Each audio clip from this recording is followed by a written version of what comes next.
What up, Ho Biscuits? It's your girl Skitten, back at it again. I am so hungry, guys. I am so freaking hungry. I forgot to eat breakfast this morning because I woke up late and I had to go to my nail appointment. Yes, the queen is returned to her former glory. Now, if only I could stop being too damn lazy to put on eyelashes, I would once again be the highest born of the baddest bitches in all of the land. But alas, putting on eyelashes is a hassle and I'm just not willing to do it currently. But you guys do get me in some fancy green lipstick and eyeliner that hopefully doesn't make my face see-through in post. Anti-Who's we are here to watch SCP-882, a machine from the Volgun. I will make sure to put the link to the original video down in the description below. And without further ado, let's go ahead and get started. All right, everyone, calm down, calm down. Hello, everyone. It's only me, Dr. Alto Clef, at your service. Yes, researcher Miller couldn't make it today, so I'm gonna take his little class. Wait, why are you being so creepy about this? Well, what are we looking at today? SCP-882. Object class Euclid. Special containment procedures. SCP-882 is to be kept in a fluid environment at all times, consisting of no less than 40% seawater. Object is to be kept suspended by non-metallic means, currently cotton fiber line that is to be changed daily. Object is also to be checked daily for any signs of rust flaking. If any part of SCP-882 appears uncoated with rust, it must immediately be immersed in a 100% seawater solution. Water must be taken directly from the ocean. Reduce concentration only when the object... So it can't be homemade salt water. It has to be like actual seawater. Okay. In rust. No metal may be placed in containment area. Only organic materials are allowed. And any contact with SCP-882 requires the use of thick cotton gloves. Any metal making contact with it is to be heat severed, melted down, and kept immersed in 100% seawater in a separate area. What? Okay. Any auditory issues reported by the staff must be reported immediately.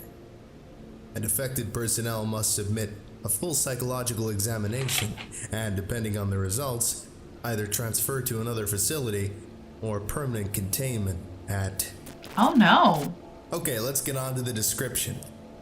That's the real meat and potatoes, right? So, description. SCP-882 appears to be a random assembly of gears, cables, pulleys, screws, and belts, all made of an amalgam of various metals. Object size at time of recovery was approximately 87 cubic meters. Current size is approximately 12 cubic meters. Okay. SCP-882 rusts quickly in seawater. No identifiable energy source has been found, but all components will begin to move if not coated in rust. Oh. SCP-882 is completely silent at all times, no matter what level of activity SCP-882 reaches. Any metal touching the object will become permanently affixed to it, and over a period of a few days, becomes a new part of the object. Oh, okay. Organic matter remains unaffected. SCP-882 is extremely resilient, with tensile strength and toughness above those of aircraft-grade titanium alloy by weight, even though its composition appears to be of a random alloy of iron, tin, gold, and other metals, some as of yet unidentified. Extreme focused heat must be applied over several hours to cut even a small portion free from the main assembly. Persons remaining in the vicinity of the object for prolonged periods have developed auditory hallucinations while near the object. Mainly the sound of grinding and clicking. The sound intensifies and is abated only by throwing metal into the object. Subjects in advanced states of psychosis have thrown themselves into the object, resulting in an almost death by crushing. The body is often drawn in and impossible to recover. No. SCP-882 is recovered from a location at the northeast coast of Banks Island. The area was barren of all metal and metallic ore in a 1-mile radius.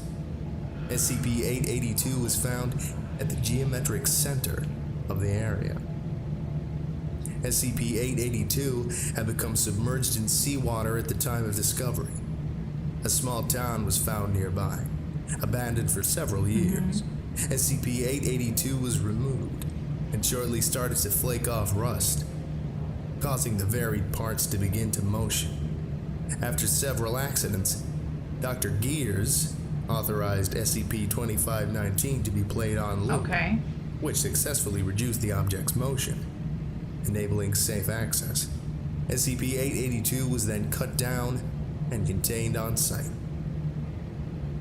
Oh, we got a note here at the bottom. SCP-882 is not to be brought into the vicinity of SCP-271 or any object possibly contaminated by SCP-217. Okay. Addendum. This is interview 882-1 and play. Please, take a seat. State your name for the record, please. Richard Logan Wright. Everyone calls me Rich, though. Excellent. Thank you, Mr. Wright. Do you recall the date when you first saw the object in question? Oh, God, when was it? I'm not really sure. It was a while ago. Alan found it first. Wrecked his boat on it. He told a few of the other fellas about it, said they could sell it for a bundle of scrap. We all thought it was a chunk off a jet or a cargo ship. Okay. At what point did the device start operating? The next day. Damn thing shook off rust like a dog with fleas. Started spinning slow, then sped up. By the time I saw it, it was really running. Jimmy tried to get it closer, tried to see what was powering it, or why it was so quiet. But he slipped. Got a bad cut over his eye and got the hell out of there. Alan seemed kind of off. Kept asking us if we were hearing anything. Miss Parker thought part of it was gold. Even tried to jam part of it with a pipe. She's trying to get paid, bruh. She said this weird ass shit's about to give me some money. To get at it. That pipe stuck fast. And smacked her a good one when the gear it was on spun around. After that, most people kept away. Were there any other incidents of people being injured or hearing noises? Not at first. That's the thing. It was so damn quiet, everyone kind of forgot about it for a while. Alan was keeping it in an old storeroom by the dock, and nobody really went out there much. He started looking bad. He said he couldn't sleep, that he kept hearing that thing grind away. Father Pat started dropping by, tried to talk to him, told him to get rid of it. He was gone for a couple of days. Then, suddenly, the two of them turn up together. Happy as clams. Nope. This sounds like a culty type thing. Nope. Mr. Wright? I'm fine. Sorry. So, Father Pat and older Alan showed up. Fresh as daisies. Say they've got the thing figured out. I wasn't paying that much attention. This whole thing had me spooked. Hearing stuff from the storeroom, grinding and squealing. Really quiet. Anyway, they said some damn thing about it being from somewhere else. That God made. Nope. Get out. That was it for me. And I left. I support that decision. Did you believe them? What? That it was from God? No. I don't know. I didn't really know what to think. This damn machine kept spinning away. No power to it. And eating metal, too. That pole Mrs. Parker hit it with? it turned into a giant screw shaft. Looked like it had always been there. More people started getting interested and started listening to Alan and Father Pat. Oh no. Told everyone to bring metal to it. Told them the gears were the voice of God, that it grew louder as we turned away and softer as we brought it offerings. Did you bring metal to it as well? Or spend any extended period of time near the object? Yes. You already know he did. You already know. What the hell does that matter? You could hear this thing all over town. Got to be the folks couldn't even sleep. Just clanking, grinding, screaming at all hours of the night. Giving it metal helped. Damn it, I didn't want to. I know it wasn't God. I never said it was. Everyone else was falling over themselves to make Alan and Father Pat happy. I just wanted some damn sleep. There's not a goddamn thing wrong with that. Sir, I will request that you calm yourself. I feel you, bro. I too get very emotional when I'm sleepy. I'm asking questions, not accusing. Please return to your seat. I'm sorry. I'm sorry. Over a couple of weeks, everything got fed to that thing. It was just how things were. We were pretty isolated, you know. It's not like we had much else. You'd just make a couple trips out to the storehouse and toss any metal you happened to find it. Always seemed to be there, just watching. It tore a hole in the roof after a while. Father Pat started getting strange, telling us it wasn't enough. I think the noise was getting to him. Oh no. Said it needed something more meaningful. I mean, I don't know what he meant by meaningful. What's meaningful to a hunk of metal in the corner? Mr. Wright?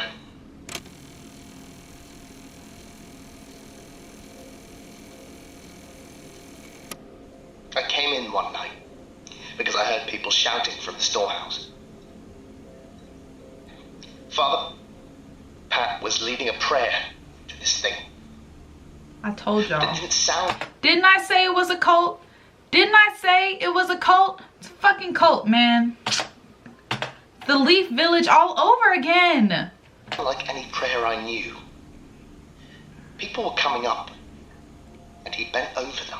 They screamed, and then he turned to that big mass of metal. I thought he was giving communion, until I saw the pliers in his hand. I'm sorry. Pliers? He was yanking out people's fillings. He was pulling out their fucking teeth, feeding them to that thing. Excuse me? Y'all got me fucked up. Who suggested this to me? Whoever you are, why? Why? Oh my God. I'm upset. He started screaming about it not being enough, that it needed more, but there wasn't any more. There was barely any metal left, anywhere. Then he pointed at Alan, and he said he was hiding metal from the great machine. Alan screamed that he didn't have anything. Father Pat said he had a metal joint in his hip. Oh no. Everyone got up at once. Oh no. Oh God.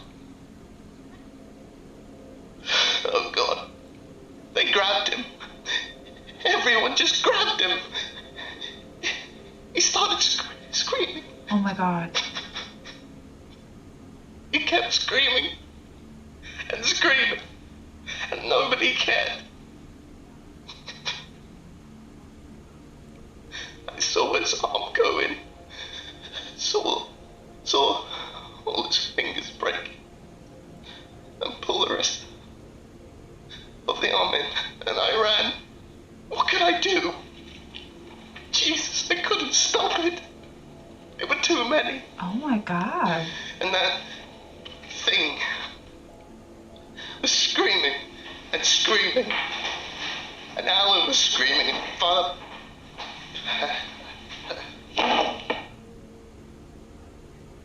This interview is concluded.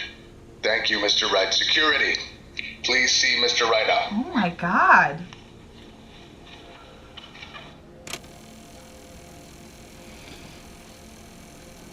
That's awful. Closing statement. Mr. Wright attempted suicide shortly after interview. Subject is currently being held on suicide watch and for observation. Wow. All right, calm down. I know.